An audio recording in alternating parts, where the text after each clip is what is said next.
Hi, this is Bob Sisson, and I'm here with Dr. Alan Keyes, and he wants to share some of his ideas with us. Well, I have been watching today this back and forth about Zuckerberg Oh, and yeah. Facebook. And I just want to share some thoughts with you, see if this makes sense to you, because people are getting very upset now because they have now come into the knowledge that Facebook has been exploiting their information, which they thought was going to be kept private and so forth, in order to do things that they don't get a chance to know about or approve of, making more money for themselves, also trying to develop databases that they can use to influence politics and things like this. I think a lot of people are upset, and they've awakened to the fact that they're being exploited. But what I've tried to show people over the time is that Facebook, the whole economic model, is inherently exploited. And a lot of people don't seem to get it. I mean, yes, in outward appearance, they have put up a structure and they're giving you an opportunity to communicate with your friends, communicate with your family, and so forth and so on. But let's for a minute compare this to something that is really quite comparable, which is what goes on, say, in a theater on Broadway or somewhere, or even a movie production. You have someone who owns the theater, right? Right. They provide what's going to be the accommodations, the lighting, all of this sort of stuff, the seats for the audience, and keep it nicely appointed and all of that. This is wonderful. That's Facebook. They then are going to have production companies that come in. And let's say you had a place that produces or has on the stage 12 stages, and they have 12 different productions going on, and people are coming in, and they're watching the productions, and they're being entertained, and so forth and so on. Those people who are putting on those productions are communicating, and they're communicating to a whole lot of people. But here's the rub. Do they do that for free, y'all? No, I'm not talking about the guy who owns the theater. Do the people who put on the shows, who get the people in the seats, who provide the audience to whom, if there's advertising on the wall or if there are concessions being sold outside, those people are making money. Do those production companies get paid for what they do? Yes Absolutely. or no? Of course Absolutely. they do. Somebody needs to explain to me how it is that we can understand, don't see, that Facebook is actually luring people in, and the whole point was to exploit them ruthlessly in a way that didn't correspond to any just economic model, including the capitalist model. Because guess what the capitalist model is about, y'all? Being paid for what you do. That's what capitalism is about. It's not luring people in and then exploiting them to make billions of dollars without sharing 1 cent of the profit with the people who are producing the shows. And that's exactly what we're all doing when we participate in Facebook. This guy isn't just being exploitative yesterday because he was doing this and that. He came into it with the mentality of somebody who was going to rob people of their labor, exploiting their connections, exploiting their family, exploiting their friendships. And to add insult to injury, they've now started. When I first was involved with Facebook, and I could have misunderstood the whole time, I don't know. But I had the impression that you gathered together a group of people, they became your friends and so forth and so on, and you might have 100 or you might have 1,000, or, there are people obviously can get millions, but leave it aside. They become your friends. And when you post something, all your friends will see it. That's the whole idea, isn't it? To communicate with your friends? That's what I thought, anyway. Well, come to find out now, if you post something on Facebook right this instant, it'll go out to a little portion of your friend list. And if you want more of your people to see it, guess what you've got to do? You got to pay to get it out there more. You got to pay to promote it. So you've put the people in the seats. They're making money off the people you put in the seats. And you don't even get to communicate with all of them anymore.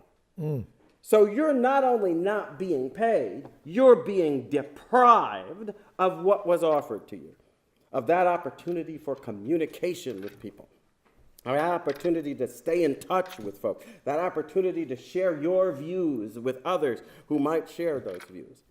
And to add insult to injury, they're not only doing it now on an economic basis, they're trying to reach over into politics and other areas like this where they're going to arrogate to themselves power. So, as I put it just a few minutes ago, this is no longer content to just rip off individuals and exploit individuals. He now wants to use, and they now want to use what they've put together so they can rip off the sovereignty of the American people. The American people, the voters, when they go to the polls, they're supposed to be making the decisions in this country. Not a bunch of manipulative people who have gotten all kinds of data, analyzed it to put in deceitful fashion things out there that are going to skew people this way and that, rather than allow them to make a decision that's informed. And to add again more insult to that insult, you get the reports that they're actually in the business now of playing government censors. They know it's not allowed for government to just step in and kick people out because they're exercising their freedom of speech. That's against the Constitution, the supreme law of the land. It says that this freedom of speech shall not be abridged.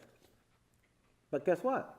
I guess because they're playing on the notion that they're somehow a private company, they get to kick people off of Facebook now, and they don't even have to explain why, really. The other day, I was reading about, just the other day, a page that's being maintained by two folks who have become very popular. They've got millions of people coming to their page, and suddenly they get a notice from Facebook that says, sorry about that, y'all, but we're taking down this page. And the reason is that you are a danger to the community. We're taking down the page. And there's no appeal from this decision. No appeal, no explanation, no due process, no chance to know who your accusers are, defend yourself against supposed accusations. Every part of the apparatus of law that we presume to be part of justice and fairness in America, Facebook gets to kick it to the curb and control what kind of opinions and what kind of views are now going to be expressed. Now, that's an explicit violation of our civil rights. There are laws against that. And you can't deny that freedom of speech is a civil right. I'm sorry. It is. Nor can you suggest that this is, oh, well, they get to do that because that's a private company. Since when do private companies get to arbitrarily discriminate in ways that violate the civil rights of people, especially citizens of the United States? We know that doesn't work anymore, right? I mean, that was going on, and people who come from my background know it was going on for a long time. And it took a lot of blood, sweat, toil, tears, demonstrations, people dying in danger to get rid of it. And now, instead of just doing it to some people, they're going to choose people to do it to so that they can restrict the discourse and the discussion, the range of information that you're going to have access to or that you can get out to others, thereby controlling our political discussions, right? And influencing our politics. So they're not just stealing your money, y'all. They're not just stealing your labor. They are now exploiting what they get as a result to steal away the sovereignty of the American people. I think it's time our Congress did more than listen to these jokers, did more than have hearings. We need legislation that's going to put them under the regulations that will force them to respect our rights, force them to respect the supreme law of the land. And while you're at it, you might force them to conduct their business in a fashion that's fair to the people who are actually working for them. And until we get it, I think we all have to think twice about how much use we're going to make of what has become a deceitful structure of exploitation. What I think was intended as a deceitful structure of exploitation all along. And it's not as if we don't have options. You can develop options with a drop of a creativity anytime you like. Meaning no particular offense, lots of people have mastered the technology that goes into Facebook. And if they think that they're going to get away with ripping everybody off and they're going to have no challenges, I'm enough of a free enterprise believer to understand that if Congress takes pains to make sure that the environment on the internet is we're encouraging more competition to get rid of this kind of monopolistic exploitation of our people, I think we'll see it come to an end. And I think that that's essential if we're going to remain a free people. And one last thought. Don't think that what I'm talking about here is some abstract notion of sovereignty and so forth and so on, because it's not. There's a reason for the First Amendment. And it's not so that people can put obscene paintings up and blaspheme Christ and do other things like this. The reason is that if you have government of, by, and for the people have to be able to gather information, they have to be able to exchange information, they have to be able to express the whole range of their views, even if it's unpopular with Mr. Zuckerberg and his buddies, so that they can make an informed decision when they go to the polls to vote, when they're considering legislation that's being passed by their representatives in Congress, and whether they should intervene.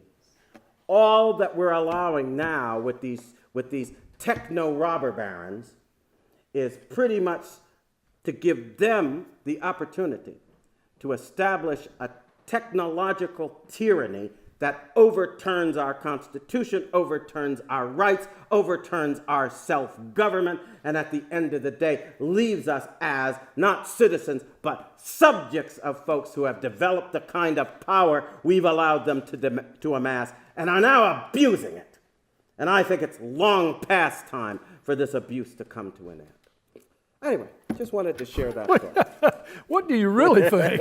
Thank you so much for sharing that.